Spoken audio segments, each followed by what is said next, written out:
बहुत से बच्चों का पहला शब्द होता है मम्मा या डाडा, लेकिन मेरा था एक्शन। मेरी मॉम एक फेमस एक्ट्रेस है, तो मैं पली बड़ी शोबिज में, मतलब वाकई उसमें। हाय, मैं हूँ फीबी और अपनी स्पॉटलाइट की जिंदगी के बारे में और बताऊं। इससे पहले लाइक और सब्सक्राइब करें। मेरे पेरेंट्स का तलाक हो गया, लेकिन मुझे आया या नाना नानी के पास छोड़ने के बजाय मॉम मुझे लेकर जाती सेट पर king Kong versus sponge Bob के। मॉम, मैं थक गई हूँ, क्या हमें आज भी सेट पर जाना जरूरी है? अच्छे एक्टर्स कभी थकते नहीं हैं।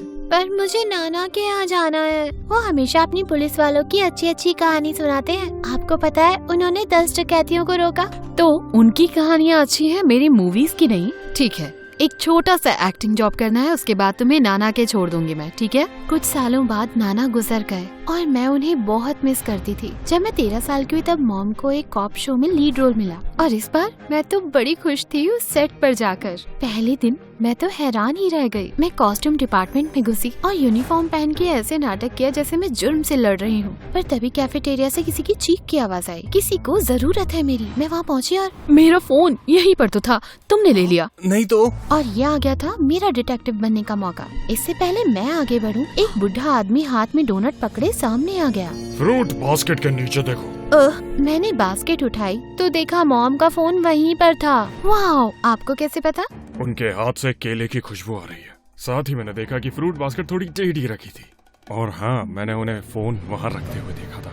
बाय द वे, मैं हूँ टॉम, शो का पुलिस कंसल्टेंट। तो आप सचमुच के पुलिस हो? ये तो अमेजिंग है। मुझे हथकड़ियाँ दिखाओगे? उसने हथकड़ी दिखाई तो मैंने छीनकर उसकी कलाई पे बांधी। हाँ, मैं जानती थी तुम एक एक्स्ट्रा हो, मेरी तरह पुलिस बनने का नाटक कर रहे हो। असली पुलिस ऐसे उल्लू नहीं बन जाती। इसीलिए ये वाले नकली हैं, लेकिन वो वाले नकली नहीं है। ये पुलिस था कि एक जादूगर? बड़ा सही है, मैं इसकी जैसी बनना चाहती हूँ, फीबी द सुपर कॉप। तब से मैं टॉम की परछाई बन गई। ढेरों सवाल करती हूँ उससे। पुलिस की सायरन दिखाओ, पुलिस वाला कुत्ता है? ये टर्मिनेटर अच्छा इंसान है या बुरा? टॉम मेरे सारे सवालों का जवाब देता। उसने कामयाबी का सीक्रेट भी शेयर किया, खाना। खाली पेट कभी क्राइम सॉल्व नहीं करते। तो उसने खाना मंगा के बताया कि पुलिस वाले कैसे खाते हैं। पूरे शहर में सबसे अच्छा चाइनीज। मेरे पास आओ। मैं खाने ही वाली थी कि अचानक मॉम ने आकर हाथ हटाया। ये क्या है? शेफ का खाना किधर है?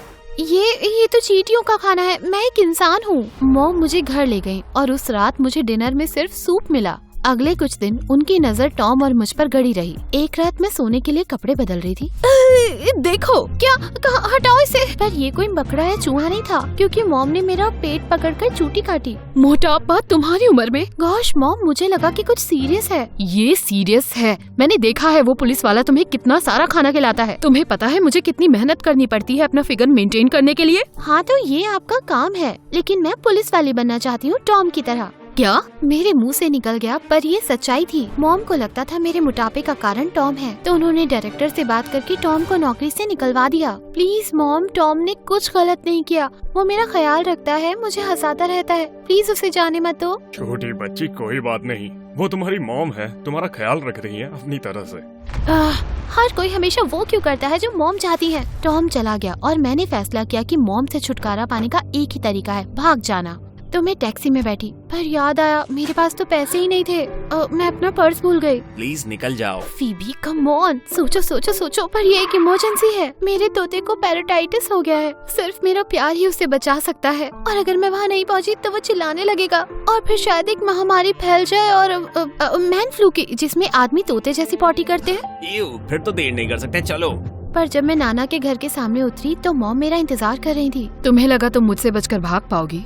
मैं दोबारा भाग जाऊंगी और आप पकड़ नहीं पाओगी। मॉम ने मुझे सीरियसली देखा। मॉम के चेहरे का रंग उतर रहा था। उस वक्त वो एक सुपरस्टार नहीं, मेरी मॉम थी। आई एम सॉरी, डायरेक्टर से कह के मैं टॉम को वापस बुला लूंगी। और एक्टिंग का क्या? यह आपका सपना है, मेरा नहीं। ठीक है, तुम एक्टिंग मत करना, पर वादा करो दोबारा ऐसे भाग नहीं जाओगी। तुमने डरा दिया था मुझे। वाह, मैं गलत थी इनके बारे में। ये परवाह करती हैं। ये दिखाने के लिए कि वो सीरियस है, उन्होंने अगले दिन 10 मिशेलिन स्टार होटल में लंच रखवाया। पर जब हम वहाँ जा रहे थे तो अचानक रास्ते में कार रुकी और उसमें से धुआं निकलने लगा। मैंने मैकेनिक का रोल किया था एक बार, मैं इसे ठीक कर दूंगी। अरे इंजन तो वहाँ पर होता भी नहीं है। मॉम तो किसी काम की थी नहीं, तो मैंने टॉम को बुलाया, पर टॉम अकेले नहीं आया। उसकी कार से निकलने वाला था एक। ये है रॉबी, मेरा बेटा, सिर्फ 15 साल साल का है लेकिन सारी कारें ठीक कर सकता है। इससे ये कैसे बन सकता है? रॉबी किसी भी एक्टर से कहीं ज्यादा हॉट था और मैं तो टिमोथी शैलामेट से भी मिल चुकी हूँ। हाय, मैं हूँ फीबी और तुम खूबसूरत हो। सच में? अरे वाह, वो मेरी तरफ आ रहा है। अब मैं क्या करूँ? पर रॉबी तो मुझे अनदेखा करके सीधे मॉम की गाड़ी की तरफ गया। क्या हो गया तुम्हें मेरी जान? हाँ, ये कार को लेकर थोड़ा सा ऑब्सेस्ड रहता है। ओके फीबी, खुद को इस पर क्रश मत होने देना। खुद को इस पर क्रश? लेकिन फिर उसने अपनी शर्ट उतारकर पसीना पोंछा और ओके, बहुत देर हो गई। मैं सब कुछ भूल गई और अगले 2 साल रॉबी से मिल लूं इसके लिए हर बहाना ढूंढती, पर इसे तो कुछ भी पता नहीं चला। मैंने तो उसे वैलेंटाइंस डे पर चॉकलेट भी दी, पर उसे लगा कि ये उसके मॉम के बर्थडे के लिए है। तुमने बचा लिया मुझे, मैं तो भूल ही गया था। जब मैं उसी के हाई स्कूल में गई तब हम दोस्त बन गए और मैंने अपने 16th बर्थडे पर अपने दिल की बात कहने का फैसला किया। Robbie, I like you. I like you too. तो मेरे बॉयफ्रेंड बनोगे? कितनी घटिया टाइमिंग है। रुको, मॉम का एजेंट, वो तो कभी कॉल नहीं करता है। आई एम सॉरी, लेकिन रिहर्सल के दौरान एक एक्सीडेंट हो गया। Oh no! रॉबी मुझे हॉस्पिटल लेकर गया। मुझे परवाह नहीं थी कि हम अकेले हैं, लेकिन उस वक्त मुझे मॉम की फिक्र थी। हमेशा अपने स्टंट खुद करने की जिद करती। शुक्र है मॉम को सिर्फ हाथ और पैर में चोट आई थी, बाकी सब ठीक लग रहा था।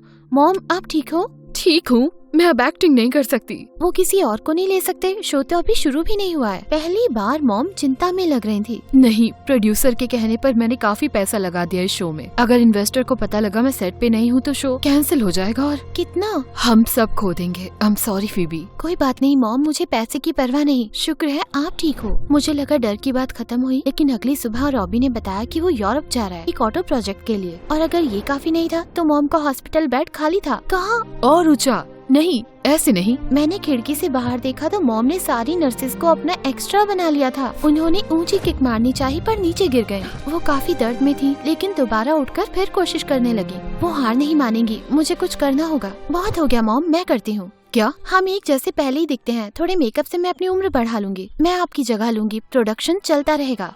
मेरे स्टंट्स करना आसान नहीं है। बचपन में आपने सिखाया था, मुझे सब याद आ जाएगा पक्का। और फिर ऑपरेशन डबल शुरू हो गया। मॉम ने रटवाया अपने दोस्तों के नाम, सिखाया उनके जैसा चलना बोलना, अपना वाला टूथपेस्ट भी यूज कराया। कम ऑन, मेरी सांस कौन सूंघेगा? बारीकियों में आर्ट होता है बेटा।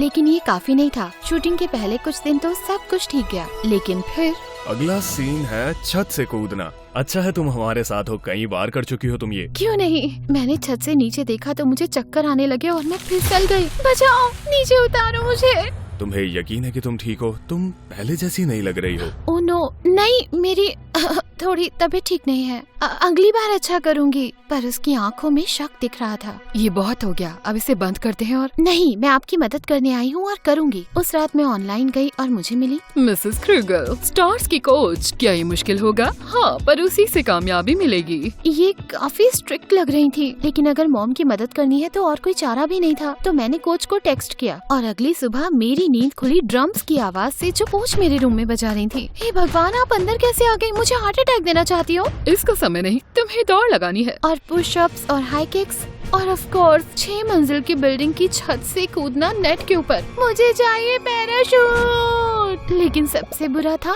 खाना। कोच ने मुझे बहुत ही स्ट्रिक्ट डाइट दी थी। वो दाने दाने का वजन करती इससे पहले कि मैं उसे खाऊं। मैं अपने गद्दे के नीचे खाना छुपाने लगी। कैंडी के लिए स्टाफ को घूस खिलाती, लेकिन वो हमेशा मुझे पकड़ लेती। परफेक्शन से कम कोच नहीं चलेगा। आपको मेरे पेट से आवाज नहीं आ रही? एक शेर की तरह दहाड़े मार रहा है। तो इस जंगली जानवर को पालतू बनाना होगा। मैं बाथरूम की खिड़की से पिज्जा मंगवाती और अपने जूतों के अंदर चिकन नगेट छुपाती, पर वो सब ढूंढ लेती। कुछ काम नहीं करता। जैसे जैसे दिन बीते मैंने एक और चीज नोटिस की। जब भी मैं बाहर निकलती, लड़के मुझे देखने के लिए गिरते पड़ते। यहाँ तक कि कुछ टैलेंट एजेंट्स ने मेरा नंबर भी मांगा। दुकानों पर लोग हमेशा मुस्कुराते। मुझे सस्ते में कपड़े और गिफ्ट्स भी मिलते। शायद सुंदर होने के कई फायदे हैं। अगर किसी को मेरा नया लुक नहीं पसंद था तो वो था टॉम। लंच में सिर्फ सलाद खाओगी? एक बर्गर खा लो। कोच को सुनने मत देना। कोच? कैसा कोच? वो एक निंजा की जैसी है। मैं क्या खाती हूँ पता कर लेती है, चाहे वो यहाँ हो भी ना। जल्द ही शूटिंग खत्म हुई। मॉम की तबीयत इतनी ठीक हो गई कि वो रैप पार्टी में आई, मेरी सारी मेहनत का श्रेय खुद लेने के लिए। तुमने तो ऐसे करतब करे जैसे कि 10 साल छोटी हो। सिर्फ 10 साल? मॉम को पहले जैसा देखकर मुझे काफी खुशी हुई। डार्लिंग, थैंक यू, तुमने वाकई मेरा करियर बचा लिया। पर अब मेरी खुद की जिंदगी इंतजार कर रही थी। रॉबी वापस आ गया था, पर फिल्मिंग के दौरान मैं उसे मिल नहीं पाई थी, लेकिन उसके शब्द नहीं भूली थी। I like you too. अगले दिन जब मैं अपने लॉकर में गई तो देखा रॉबी किसी और को किस कर रहा है। भैंस की टांग, ये चल क्या रहा है? उस लड़की को हटाकर मैंने रॉबी को अपनी सुपरस्टार फिल्म मूव से गले से पकड़ा। कुछ महीनों के लिए मैं क्या गई, तुमने नई गर्लफ्रेंड बना ली। तुम तो मुझे पसंद करते थे। भी मैं तुम्हें पसंद करता हूँ, लेकिन एक छोटी बहन की तरह। ये तो मेरे बर्थडे पर कह सकते थे। तुम्हारी मॉम हॉस्पिटल में थी, मैं तुम्हें और बुरी खबर कैसे दे सकता था? मुझे बहुत गुस्सा आ रहा था, लेकिन मैंने देखा रॉबी अपनी गर्लफ्रेंड का ख्याल रख रहा है तो मुझे एहसास हुआ उसने मेरी तरफ ऐसे कभी नहीं देखा। चीजें और बिगड़ने से पहले मैं घर भाग गई। अगले कुछ दिन मैंने चॉकलेट खाई, MSA वीडियोस देखे और खुद पर तरस खाया। पहली बार दिल टूटे तो बहुत दर्द होता है, पर ये जल्दी ठीक हो जाएगा।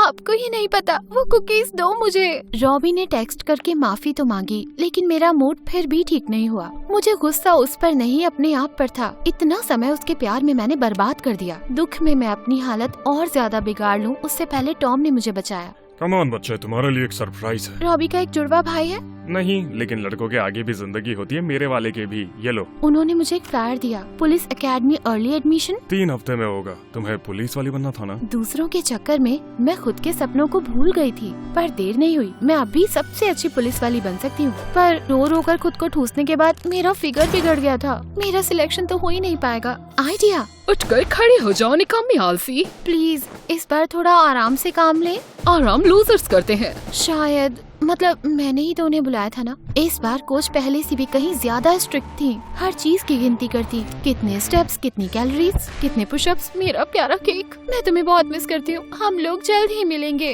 कभी कभी मुझसे इतनी मेहनत कराती कि मुझसे होती ही नहीं और मैं छिप जाती। फीबी, सोफे के नीचे क्या कर रही हो? वो मुझे यहाँ नहीं देख सकती। अच्छा।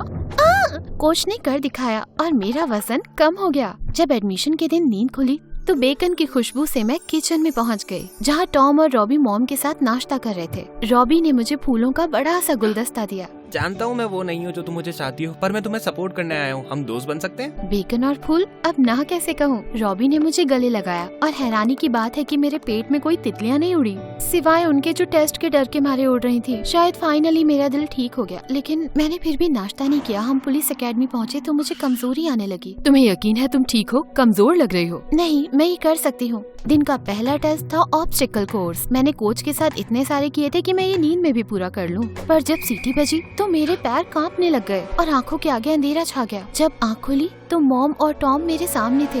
तुम बेहोश हो गई। रॉबी तुम्हारे लिए पानी लेने गया है, तब तक ये खाओ। नहीं, नहीं खा सकती। कोच ने कहा इसमें बहुत कैलोरीज हैं। अच्छा, कौन सी कोच है ये और कहाँ है वो? उससे बात करना चाहता हूँ मैं। तुम्हारे दिमाग में ये कैसी बकवासें भर रही है? खाना नहीं खाने से फिट होते हैं? कौन सी कोच? मिसेस क्रूगल। उन्होंने मुझे कंफ्यूजन से देखा तो मैंने अपना फोन निकाला उन्हें वेबसाइट दिखाने के लिए, पर गूगल किया तो कुछ नहीं आया। मुझे समझ नहीं आया। मैंने उन्हें हायर किया था खुद को ट्रेन करने के लिए। तुम्हें तो ट्रेन मैंने किया है। पर कोच, मैंने उन्हें अपने मन में बनाया। अगले दिन मॉम मुझे साइकियाट्रिस्ट के पास ले गई। मैंने जब उन्हें सब कुछ बताया तो उन्होंने कंफर्म किया कि कोच है ही नहीं।